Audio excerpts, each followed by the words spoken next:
Welcome to the Business Finishing School Podcast. Stop the insanity, eliminate the chaos, bring simplicity, probability, and leverage as operating values into your business and personal life so you can do more, earn more, and improve your relationships. This is Business Growth Simplified. Here's your host, Business Finishing School founder, Rick Sapio.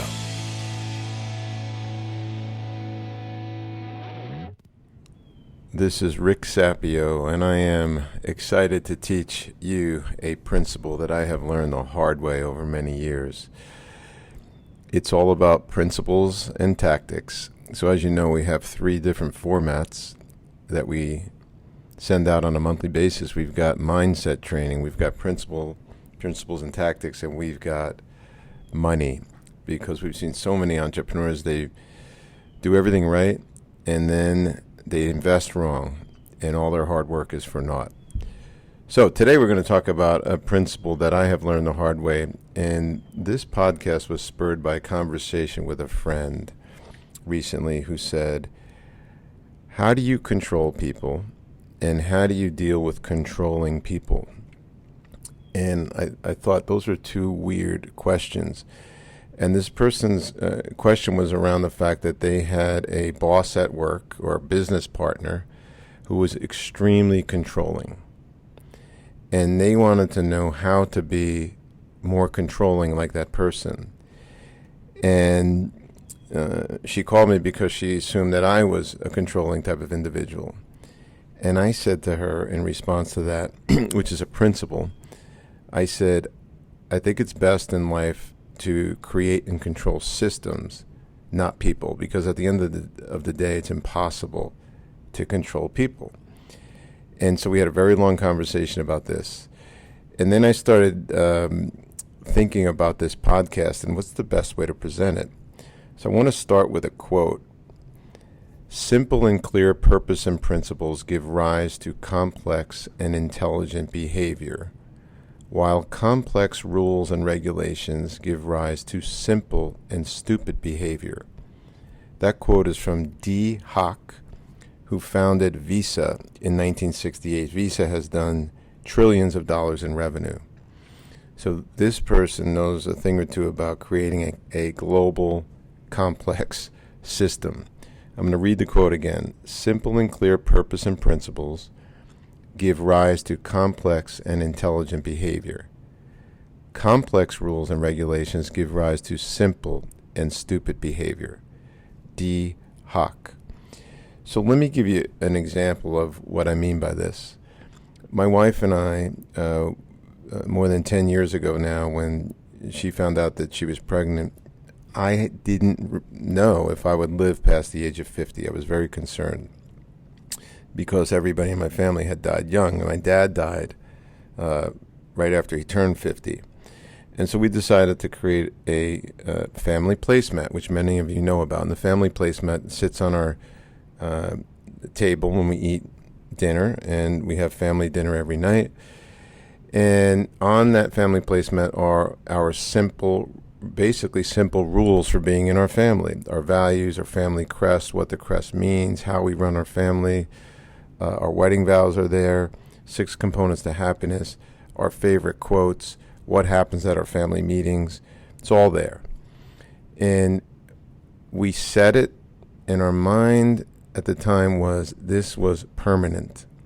So by setting it, laying it out, then putting it on the table and having our children see that every day, it allowed them to operate with a very clear set of rules. It's very simple and it's clear.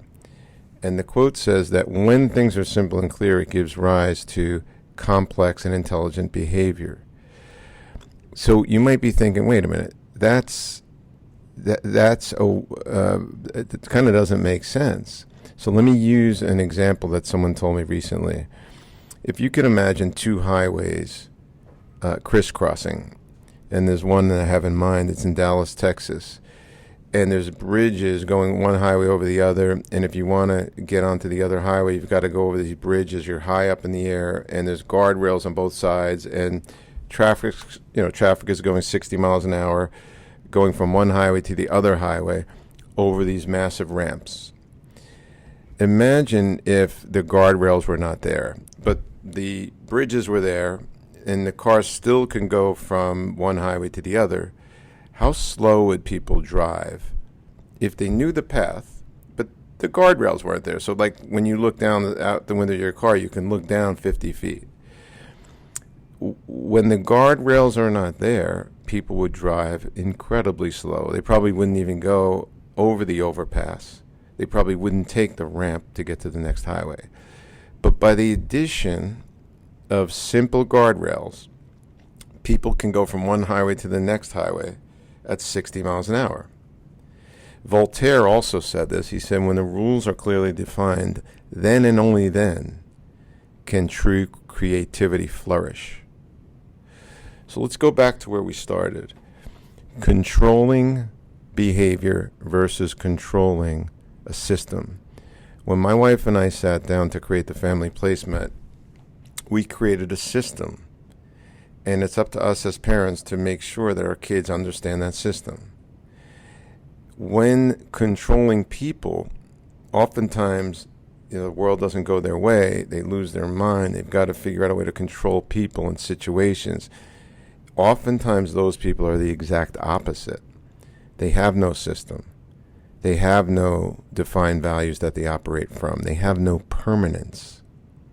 And so I would argue that if you look in areas of your life, on the job, in your business, in your family, in the structures around you, where you don't have clear, well-thought-out principles and structure, there will be chaos, and there will be people trying to control that situation, and during periods of which they're trying to control, they're losing their mind because they're not operating from a playbook, a pre-established set of rules and principles from which they are enrolling people in.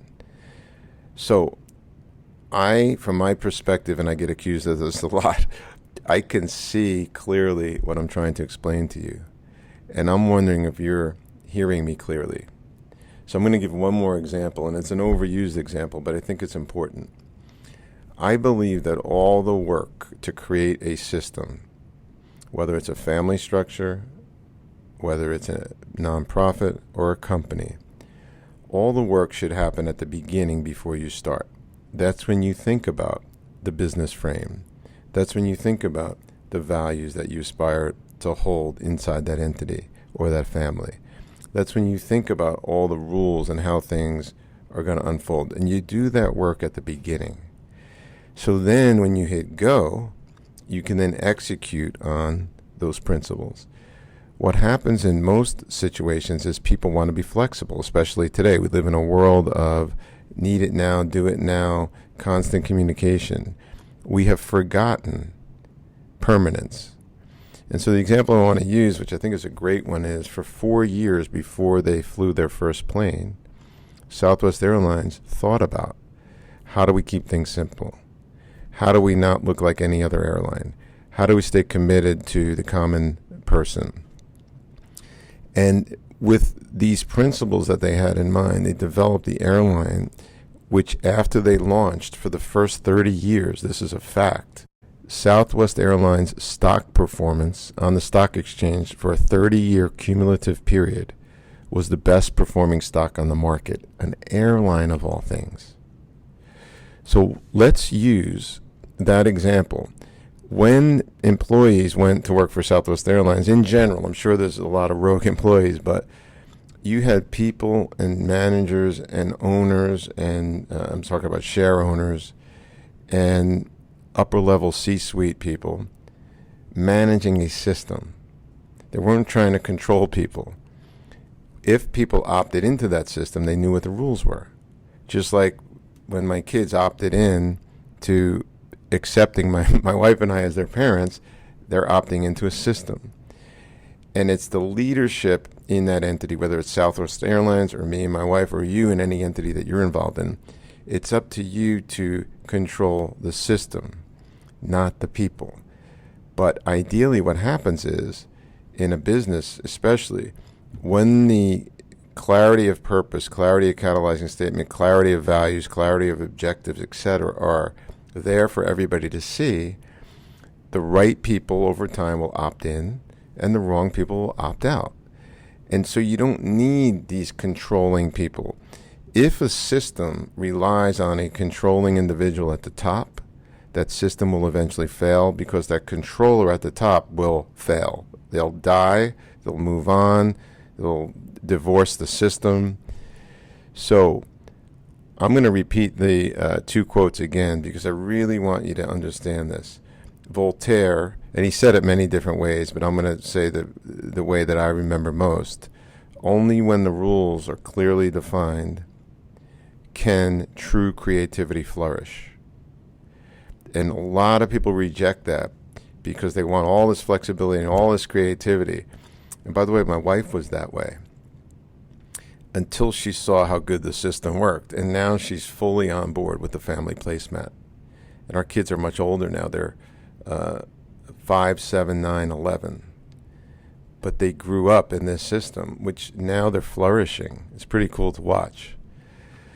The second quote is, simple and clear purpose and principles give rise to complex and intelligent behavior, while complex rules and regulations give rise to simple and stupid behavior. You really have to think about that. And what you find out is exactly what my wife found out. Even though she's the creative type, and even though she went through her whole life saying, I don't really like the structure and all of that, she has come to totally appreciate it. And now, at times, she is more structured than I am because she has seen, just like the employees who own stock in Southwest Airlines saw, that everybody working in concert on the same sheets of music, like a symphony, produces far more results than everybody singing and operating from their own sheet of music. Thank you very much.